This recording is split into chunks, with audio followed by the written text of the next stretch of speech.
Friends, welcome to Sanjay's art and garden. இன்றைக்கி நம்ம ஒரு vlog சேனல் பற்றி தான் நம்ம பார்க்க போகிறோம். வாங்க அது என்னதுன்னு பார்க்கலாம். இப்போ நம்ம போகிறது ஒரு திபெத்தியன் கோவில் அப்படின்னு சொல்கிற இடம் தான். இங்கே ஃபுல்லாக டிபெட் மக்கள் தான் வாழ்கிறாங்க. இது காடு சார்ந்த பகுதியுமாக தான் இருக்கும். இப்போ நம்ம நிலப்பகுதிக்கு நம்ம போயிட்டுருக்கோம். இது பண்ணாரியம்மன் கோவில் மீட் பண்ணுற ஒரு ரோடாக இருக்குது. இங்கே நிறைய டிராஃபிக் ஜாமாக இருக்கும். இப்போ திபெத்தியன் கோவிலில் கரும்பு போன்றவையெல்லாம் ரொம்ப சீப்பாக கிடைக்கும். கரும்பு பொட்டேட்டோலாம் சீப்பாக கிடைக்கிறதுனால அங்கேருந்து லோட்ஸ் நம்ம கீழே கொண்டு வரோம். இதனாலேயே நிறைய ட்ரக்ஸ்லாம் வருது. இந்த காரணத்தினாலேயே நிறையா டிராஃபிக் ஜாம்ஸ்லாம் நடக்குது. இது ரொம்ப வெயிட் பண்ணி போகிற மாதிரி தான் இருக்கும். வாங்க நம்ம என்னன்னு பார்க்கலாம்.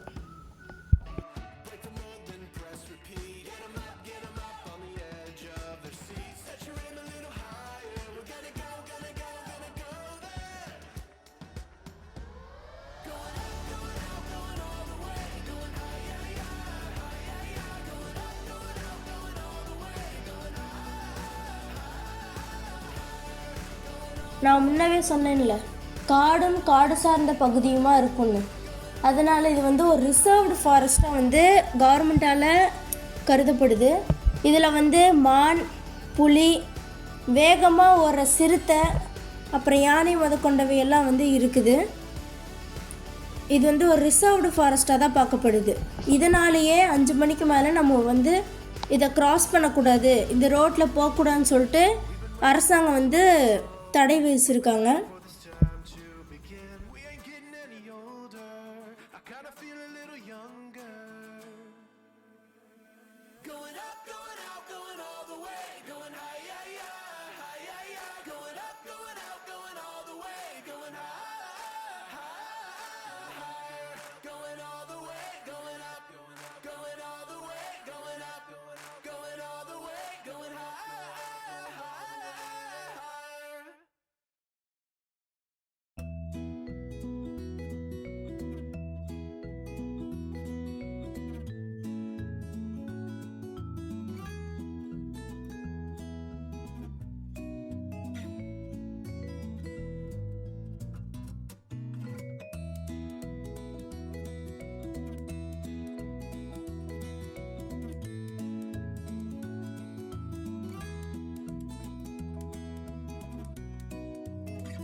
நாங்கள் பண்ணாரியம்மன் கோவில் போயிட்டு அடுத்து கரெக்டாக மலை மேலே இப்போ தான் ஏறிட்டுருக்கோம். நீங்கள் பார்த்தீங்கனாலே தெரியும். இப்போ நம்ம திபெத்தியன் கோவில் போகிற வழியில் மவுண்டெயின் மேலே, அதாவது ஹில்ஸ் மேலே நம்ம ஏறிட்டுருக்கோம். இது ஒரு ஹில்ஸ் கிடையாது, நிறைய ஹில்ஸ். நீங்கள் பார்த்தீங்கனாலே தெரியும், ஃபுல்லாக மிஸ்டால் கவர் பண்ணப்பட்டிருக்கும். சன்னு கூட ரொம்ப லைட்டாக தெரியும். ஃபுல்லாக மிஸ்ட்டு தான். ஆனால் இங்கே குளிர் அடிக்கலை, வெயில் தான் அடிக்குது. ஃபுல்லாக மிஸ்ட். நம்ம மேலேருந்து பார்த்தா கீழே எதுவுமே தெரியாது. அந்த மாதிரி ஃபுல்லாக மிஸ்ட்டு கவர் பண்ணியிருக்கு. பனிமூட்டமாக காணப்படுது.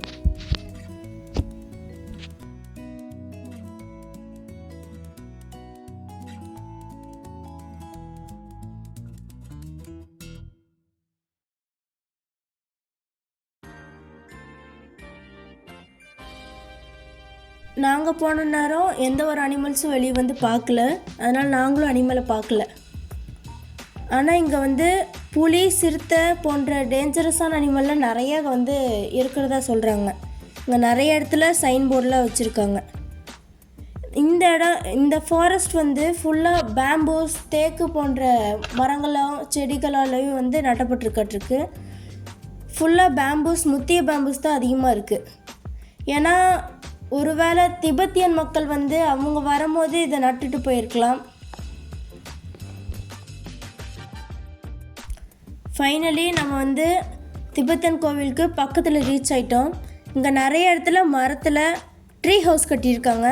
இப்போ பாருங்கள், ஒரு ப்ளூ ஹவுஸ் உங்களுக்கு கண்ணுக்கு தெரியும் பாருங்கள், தெரியுதா? இந்த ப்ளூ ஹவுஸ் தான் ஒரு கூடாரம் மாதிரி. இது அவங்க பர்மனண்ட் வீடு மாதிரி கிடையாது. இது எதுக்காகனா, இது வயல் சார்ந்த இடம், காடு சார்ந்த இடம் அல்லவா. இப்போ இங்கே கேபேஜு, கொரியாண்டரு, கறி லீவ்ஸ், அதுக்கப்புறம் நிறைய ஸ்பினாச்சஸ் போன்றவற்றையெல்லாம் வந்து இவங்க நடவு செய்கிறாங்க. கேரட் கொண்டவை, அதுக்கப்புறம் பொட்டேட்டோ, கரும்பு எல்லாமே அவங்க நடவு செய்கிறாங்க. இப்போ இது வந்து காடு சார்ந்த இடமா இருக்கிறதுனால நிறைய அனிமல்ஸ் வந்து அட்டாக் பண்ண வாய்ப்பு இருக்குது. இந்த செடிகளை வந்து சாப்பிட்டுட்டு போகவும் வாய்ப்பு இருக்குது. இதே இவங்க வந்து கீழே நின்று எல்லாத்தையும் வாஷ் பண்ணுற மாதிரி இருந்துச்சுன்னா, ஒருவேளை புலிகேது வந்து ஏதாவது பண்ணுச்சுன்னா அவங்கள தான் வந்து அது பாதிக்கும். அதனால் வந்து மரத்து மேலே ஒரு கூடாரம் கட்டி ஒரு வாட்ச் டவர் மாதிரி அவங்க பார்த்துக்கிறாங்க. கீழே வந்து ஃபுல்லாக பனிமூட்டமாக இருந்து மேலே ஃபுல்லாக வெயில் அடிக்கிற மாதிரி கண்ணுக்கு தெரியுது. இது வந்து தமிழ்நாடு பார்டரும் கர்நாடகா ஒட்டியும் இருக்குது. இங்கே பாதி தமிழ், பாதி சைனீஸ், பாதி ஹிந்தி, பாதி கர்நாடக மொழி, அதாவது கன்னட மொழி எல்லாம் பேசுவாங்க. இதுதான் வந்து அந்த திபெத்தியன் கோவில்.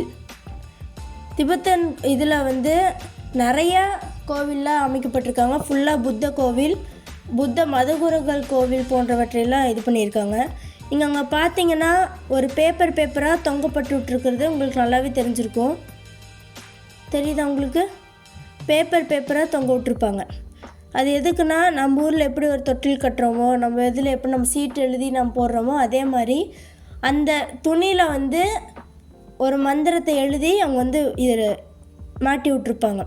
இப்போ நம்ம வந்து இருக்கிறதுலே, அதாவது கர்நாடகாலேயே இருக்கிறதுலே மிகப்பெரிய புத்தரோட சிலை பக்கம் வந்திருக்கோம். இது வந்து அதோட கோவில்.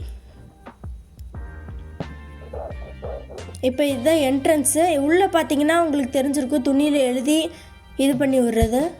இது ஃபுல்லாகவே சைனீஸால் எழுதப்பட்டிருக்காட்டிருக்கு. இதுதான் வந்து அதோட கட்டமைப்பு. முன்னாடி பார்த்தீங்கன்னா தெரியும், நல்ல அழகிய சிற்பங்களுடனும் ஓவிய கலையுடனும் கட்டப்பட்டிருக்கு. வாங்க நம்ம உள்ளே போய் பார்க்கலாம்.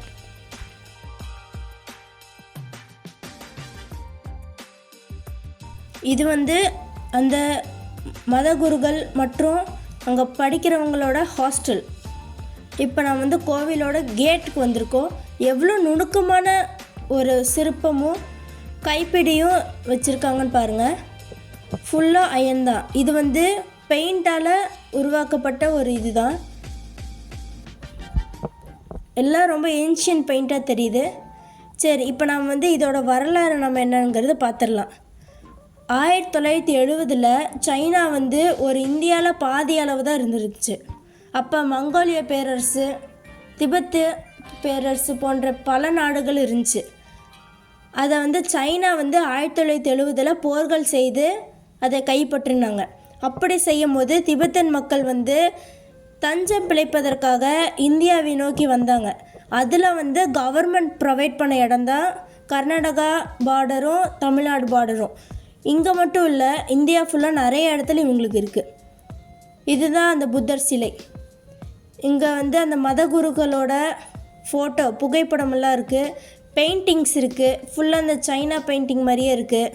சைனா டிஷ் போன்ற நிறைய இடத்துல இருக்குது. இது வந்து அவங்களோட ஹேண்டிகிராஃப்ட்ஸ். இது அவங்க துணியில் செய்யப்படுற ஒரு சடங்கு மாதிரி.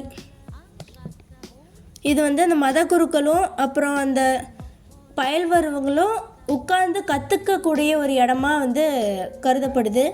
இங்கே தான் வந்து உட்காந்து இது பண்ணுவாங்க.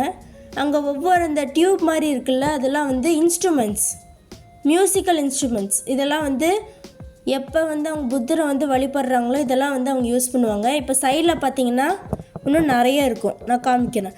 துணியிலேயே நிறைய ஆர்ட் பண்ணி அவங்க வந்து பேஸ்ட் பண்ணியிருக்காங்க. இது வந்து வீவிங்கில், இது ஆர்ட். பார்த்திங்களா, 2 பக்கமும் வைக்கிறாங்க. இப்போ அங்கே இருக்கிறது வந்து ஒரு முரசு மாதிரி ட்ரம்ஸும், அதுக்கப்புறம் வந்து நாதஸ்வரம் மாதிரியான ஒரு அமைப்பில் இருக்கிற நிறையா இன்ஸ்ட்ருமெண்ட்ஸ் எல்லாம் அவங்க வந்து யூஸ் பண்ணுறாங்க. இதுதான் வந்து இந்த ட்ரம்ஸ் மாதிரி இருக்கிற ஸ்ட்ரக்சர். அவங்க எப்போ வந்து புத்தரை வழிபட நினைக்கிறாங்களோ அப்போ இதை வந்து துவக்கி வச்சு தான் அவங்க வந்து வழிபட ஆரம்பிப்பாங்க. இது அருமையான பெயிண்டிங், துணியாலேயே செய்யப்பட்டது. இதெல்லாமே வீவிங் கிடையாது. இப்போ நம்ம இன்னொரு கடவுளை பார்க்குறோம். அது யாருன்னு எனக்கு ஒன்றும் சரியாக தெரியல. உங்களுக்கு தெரிஞ்சால் நீங்கள் சொல்லுங்கள். இவர் பார்க்க ரொம்ப உக்கிரமாக தெரிகிற மாதிரி இருக்குது. கையில் திரிசூலமும் வைத்திருக்கிறாரு. இதுதான் வந்து மதகுரு. இந்த மதகுரு தான் வந்து இந்த திபெத்தன் கோவிலை வந்து திறந்து வைத்தாங்க. திறப்பு விழாவுக்கு இவங்க தான் பங்கேற்றாங்க. புத்த மதத்திலே மிகப்பெரிய மதகுருனா இவங்கள சொல்லலாம். சைடில் ஃபுல்லாக பெயிண்டிங்ஸ் வித் கிளாத்ஸ், நிறைய டெக்கரேட்டிவ் ஐட்டம்ஸ்லாம் பண்ணி வச்சுருந்தாங்க. நீங்கள் ஒவ்வொன்றா பாருங்கள்.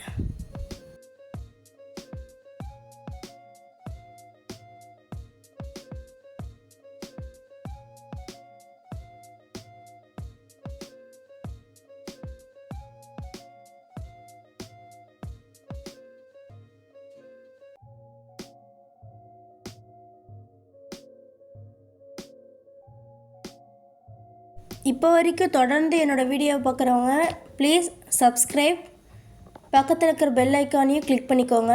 நோட்டிஃபிகேஷன் உடனடியாக வந்துடும். நீங்கள் பண்ண சின்ன ஹெல்ப்பு தான் எனக்கு வந்து ஊக்குவிக்கும். So please subscribe. இது வந்து வெளியே வந்த வியூ. இங்கே தான் வந்து மதகுருக்கள் வந்து உட்காந்துருக்காங்க, அப்புறம் மாணவர்களும் உட்காந்துருக்காங்க. இது வந்து பயிலும் இடம் அல்ல, இது வந்து டொனேஷன் பண்ணுறாங்க. அங்கே வந்து ஒரு வெள்ளை சுடிதார் போட்டு ஒரு ஆண்டி இருக்காங்கல்ல, அவங்க வந்து எல்லாருக்கும் ட்ராயிங் நோட் வந்து டொனேட் பண்ணியிருக்காங்க. அதை பற்றின ஸ்பீச்சும், ட்ராயிங்ஸ் பற்றின ஒரு ஸ்பீச்சும், அதுக்கப்புறம் எங்கே வாங்கினாங்க, எதுக்கு வாங்கினாங்க அப்படின்னு சொல்லிட்டு நிறையா விவரங்கள் வந்து தெரிஞ்சுக்கிட்டாங்க. அதே மாதிரி இவங்க வந்து ஹிந்தி சொல்லி கொடுக்குறதா இருக்கட்டும், இவங்க வந்து சைனீஸு, இவங்கெல்லாம் வந்து நிறைய மற்றவங்களுக்கு பகிர்ந்து சொல்லி தந்துக்கிறாங்க. இவங்க போட்டிருக்கிற ஆடையும் வந்து சைனா மக்கள், அதாவது புத்திச மக்கள் போகிற மாதிரியே தான் இருக்குது. இவங்க ஹிந்தி, சைனீஸ், அப்புறம் இங்கிலீஷ் தான் பேசுகிறாங்க.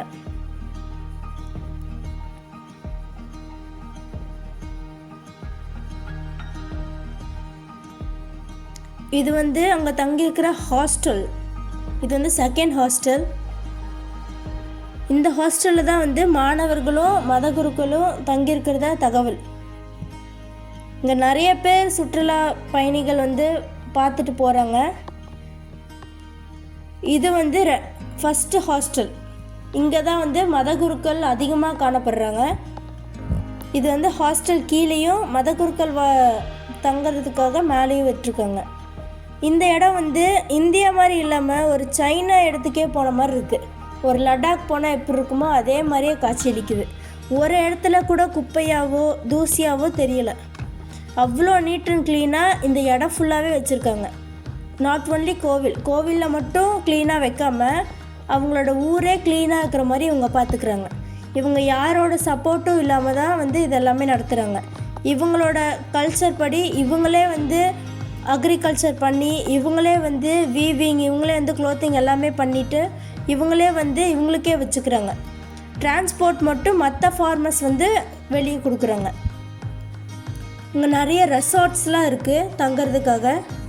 கரெக்டாக அந்த கோவில் பக்கத்துலேயே நிறைய இருக்குது. இங்கே வந்து கஃபே, ரெஸ்டாரண்ட், ரெசார்ட்ஸ் போன்ற நிறைய இடங்கள் இருக்குது. இது வந்து 2வது கோவில், கோபுர கோவில்.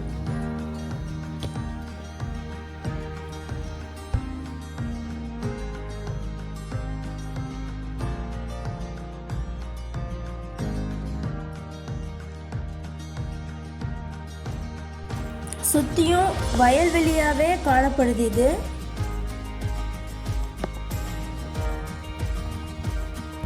எந்த இடத்துலையும் நம்ம ஸ்லிப்பர் போட்டு போகக்கூடாது, அது முக்கியமான விஷயம். இந்த இடத்துல வந்து நிறைய கோபுரங்கள் வந்து அமைக்கப்பட்டிருக்கு. அங்கே தூரத்தில் ஒரு புத்தர் சிலை மாதிரி காணப்படுதில்ல, அதுவும் வந்து கோபுரம் தான். அது இப்போ வந்து கட்டமைக்கப்பட்டிருக்காங்க. உள்ளே வந்து புத்தர் உட்கார்ற மாதிரியான சிலையை வந்து செதுக்கிறாங்க. இந்த பக்கம் இருக்கிறதுல, அதாவது போன உடனே ரைட் ஹேண்ட் சைடு இருக்கிற இடத்துல ஃபுல்லாமே வந்து மதகுருக்களோட சிலைகளும் அவங்களோட புகழும் அவங்களோட நாமத்தையும் வந்து போட்டுற மாதிரி இருக்குது. உள்ளே பார்த்திங்கன்னா இந்த ஊரை திறந்து வைத்தவர்களும் அந்த கோவிலை திறந்து வைத்தவங்களோட ஒவ்வொரு சிற்பங்களையும் செதுக்கி உள்ளே வச்சுருக்காங்க. இது வந்து அவங்களோட பெயர்கள் வந்து கீழே அப்படியே வந்து எழுதப்பட்டிருக்கு. இவங்க யாருன்னு தெரியல, உங்களுக்கு தெரிஞ்சால் கமெண்ட் பண்ணுங்கள்.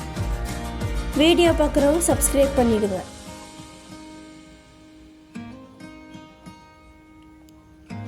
இப்போ நம்ம அப்படியே லெஃப்ட் ஹேண்ட் சைடு பார்த்தோம்னா நிறைய புத்தர்லாம் வந்து ஸ்டாச்சுவாக செதுக்கப்பட்டிருப்பாங்க. இருங்க, அதுக்கும் நம்ம போவோம். இது வந்து அந்த கல்லுலேயே வந்து நிறைய வேதங்களும் மந்திரங்களும் எழுதப்பட்டிருக்கு. இது பார்க்கும்போது similar to Bengali and Hindi மாதிரி தெரியுது. இந்த திபெத்தியன் மக்கள் யூஸ் பண்ணுற மொழி வந்து similar to Bengali and Hindi அந்த மாதிரி தான் இருக்குது எழுத்துக்கள் எல்லாம். இங்கே வந்து ஒவ்வொரு எழுத்துக்களுக்கும் ஒவ்வொரு மீனிங் இருக்குது. Wealth of God, wealth of health அப்படின்னு சொல்லிட்டு நிறைய காட்ஸ் இருக்காங்க. இங்கே வந்து புத்தர்கள் போன்ற நிறையா டைப்ஸ் ஆஃப் புத்தர்ஸ்லாம் இருக்காங்க. இப்போ நம்ம உள்ளே போனோம்னா இது வந்து ஒரு கோவில்னு சொல்ல முடியாது, இது வந்து ஒரு ஹாஸ்டல். இப்போ இந்த ஹாஸ்டலில் வந்து நிறையா மாணவர்கள் வந்து தங்குறாங்க. இங்கே நிறைய பேர் விளையாடுறதுக்கான ஏரியாவை ஒதுக்கியிருக்காங்க. இப்போ நம்ம அங்கே விளையாடுறது நம்ம பார்ப்போம். நிறைய இடத்துல நேச்சருக்கு வந்து ஒரு இடம் கொடுத்துருக்குற மாதிரியே தான் தெரியுது. சைடில் நிறையா இந்த மத குருக்கள் போகிற ட்ரெஸ் எல்லாமே வந்து காய போட்டிருக்காங்க. இதுதான் வந்து அவங்களோட ஹாஸ்டல்.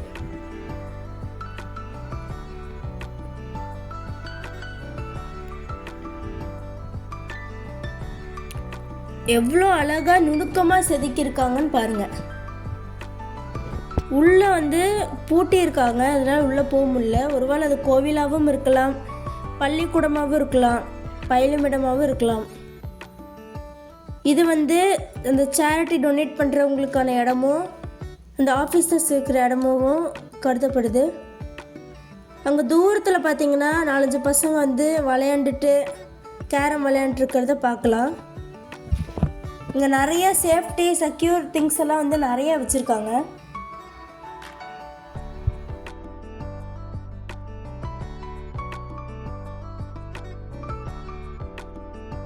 வாங்க அவங்க என்ன விளையாடுறாங்கன்னு பார்க்கலாம். பார்த்தீங்கன்னா உங்களுக்கு தெரியும், நிறைய பேம்பூஸும் நார்மல் ட்ரீஸும் நிறைய வச்சுருக்காங்க. வாழை மரம் கொண்டு நல்லா விளையாண்டுருக்காங்க அவங்க கேரம் போர்டு வச்சுட்டு. அவங்க பார்க்கும்போது ஒரு சந்தோஷமான ஒரு வாழ்க்கையை வாழ்கிற மாதிரி தான் தெரியுது. கேரம் போர்டு நல்லாவே விளையாடுறாங்க அவங்க. சின்ன சின்ன சண்டைகள் போன்ற நிறைய விஷயங்களும் பண்ணுறாங்க, பார்க்க நல்லாவும் இருக்குது. இப்போ நம்ம வந்து பேக்யார்டு, அதாவது பின்னாடி இடத்துக்கு நம்ம போய் பார்ப்போம். இதுதாங்க அந்த மலை, சுற்றியும் மலை. அந்த மலைக்கு நடுவில் இந்த ஒரு கிராமம் அமைக்கப்பட்டிருக்கு. இந்த கிராமத்தில் தான் வந்து அவங்க வாழ்கிறாங்க, சுற்றியும் மலை. இது வந்து ஒரு மணி மண்டபம் மாதிரி. இந்த மணியை நீங்கள் சுற்றினீங்கன்னா இதில் இருக்கிற வேதங்களையும் மந்திரங்களையும் நீங்கள் 1008 மாதிரி சொன்ன மாதிரி அர்த்தம். ஒரு சில இடத்துல ஒரு வாட்டி சொன்ன மாதிரியும் அர்த்தம்னு சொல்கிறாங்க. இது நீங்கள் சுற்றும் போது மேலே இருக்கிற மணியில் அங்கே வச்சப்பட்டிருக்கிற கம்பி வந்து அடித்து ஒரு வாட்டி சுற்றினதுக்கான அறிகுறியை காமிக்கும். இப்போ வந்து ஒரு வாட்டி சுற்றி வருது, மேலே ஒரு கம்பி இருக்குது, அது கரெக்டாக மணியோட நாக்கில் அடிக்குது. இப்படி அடிக்கும் போது என்ன சொல்லுதுன்னா, இந்த மணி வந்து ஒரு வாட்டி முழுசாக சுற்றிடுச்சு, ஒரு மந்திரத்தை ஃபுல்லாக சொல்லிடுச்சுன்னு அர்த்தம்.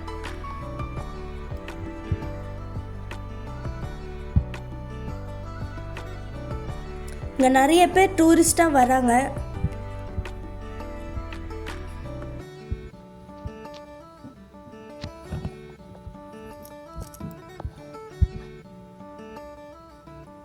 அந்த என்ட்ரன்ஸ் அதுதான். எல்லா என்ட்ரன்ஸும் பிரம்மாண்டமாக ஒரு டிராகன் ஃபோட்டோ போட்டு, அதுக்கப்புறம் சைனா மக்கள் எப்படி அவங்க செதுக்கியிருக்காங்களோ அதே மாதிரியே செதுக்கி நல்லா பிரம்மாண்டமாக கட்டப்பட்டிருக்காங்க. நிறைய இடத்துல இந்த மணிமண்டபங்களும் கோபுர கோவில்களும் இருக்குது. Okay friends, happy new year.